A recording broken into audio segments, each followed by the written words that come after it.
खालसा से खालिस्तान बना दिया गया और खालिस्तान से खालिस्तानी। यह शरारती तत्वों की शरारत और राजनीति थी जिन्होंने अपने स्वार्थ के लिए खालसा को बदनाम करने में कसर नहीं छोड़ी। संक्षेप में कहें तो खालसा से खालिस्तानी बनने ने इस शब्द का राजनीतिकरण कर दिया है। अल्पज्ञानियों या अल्प बुद्धि वालों के लिए, चाहे वो मीडिया में हो या सोशल मीडिया में हो, उनके लिए तो खालिस्तानी कोई अलगाववादी होता है, कोई आतंकवादी होता है। इन्होंने ने खालसा को गलत प्रभाषित कर दिया। पर असली खालसा और खालिस्तानी कौन थे? वो यह थे सिखों के 10वें गुरु श्री गुरु गोबिंद सिंह जी, जो गुरु भी थे, चेले भी थे, कवि भी थे, संत भी थे और सिपाही भी थे, जिनकी पहचान त्याग और वीरता थी।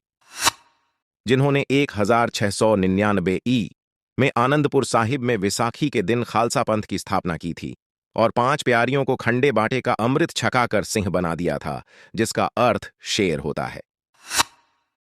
गुरु गोबिंद सिंह जी ने 1699 को खालसा पंथ की स्थापना की थी और 1704 के चमकौर युद्ध में अपने 43 सिखों के साथ 10 लाख की मुगल सेना के साथ भिड़ गए थे और जीत हासिल की थी।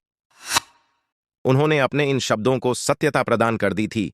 चिड़ियों से मैं बाज लड़ाऊं, गीदड़ों को मैं शेर बनाऊं, 1.25 लाख से एक लड़ाऊं, तभी गोबिंद सिंह नाम कहूं।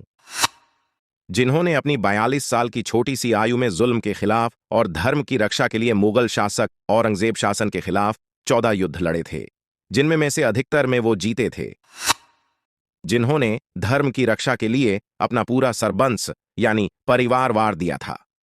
यह थे वो असल खालिस्तानी। बाकी और किसी को खालिस्तानी कहना खालसा और गुरु जी का अपमान है।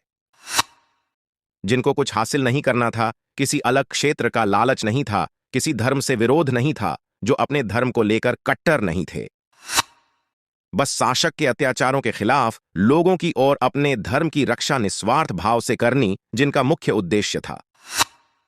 यह वो समय था जब मुगल शासन के सबसे क्रूर और कट्टर मुस्लिम बादशाह औरंगजेब का शासन था, जिनके शासन द्वारा हिंदू और सिखों का खूब धर्म परिवर्तन हो रहा था। जो मुस्लिम धर्म अपना लेता था वो बच जाता था, जो नहीं अपनाता था उन्हें तस्सीहे और अत्याचारों के द्वारा मुस्लिम धर्म अपनाने को मजबूर किया जाता था। जब दुखी कश्मीरी हिंदू पंडितों के धर्म परिवर्तन को लेकर जब गुरु गोबिंद सिंह के पिता श्री गुरु तेग बहादुर जी ने अपनी शहीदी दी थी, जिसमें गुरु तेग बहादुर जी बहुत तस्सीहे दिए गए थे, तो बाल गोविंद राय, जो उस समय 15 साल के थे, को झकझोर दिया था और उन्होंने उसी समय शासकों के अत्याचारों को खत्म करने का प्रण ले लिया था, जिसको उन्होंने तमाम उम्र निभाया था, जो अपने अंत समय तक लड़ते रहे।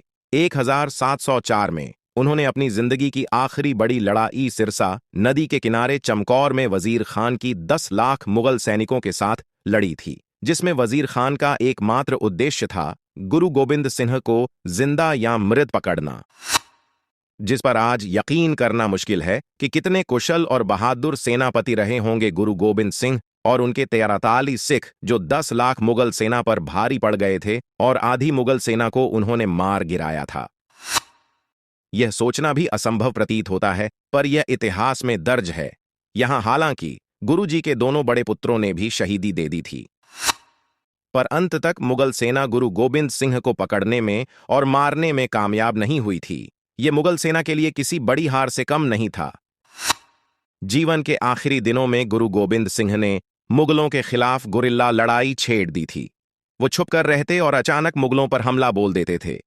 एक दिन जब गुरु गोबिंद सिंह अपने शिविर में आराम कर रहे थे, अचानक 2 मुगल सैनिकों ने हमला बोल दिया था। गोबिंद सिंह ने दोनों को मार गिराया, लेकिन उनके पेट में गहरा घाव हो गया था। टांके लगाए गए। गुरु गोबिंद सिंह का जख्म भर रहा था, लेकिन इसी समय उन्होंने तीरंदाजी का अभ्यास करना शुरू कर दिया। जोर पड़ने से टांके खुल गए और जख्म जानलेवा हो गया। जब गोबिंद सिंह को लगा कि उनका अंतिम समय निकट है, तो उन्होंने शिष्यों को इकट्ठा किया और उन्होंने कहा कि अब से सिखों का मार्गदर्शन पवित्र ग्रंथ गुरु ग्रंथ साहिब में लिखी गुरुवाणी ही करेगी। तो यह थे जुल्म के खिलाफ लड़ने वाले और खालसा की स्थापना करने वाले त्यागी, वीर, संत और सिपाही खालिस्तानी।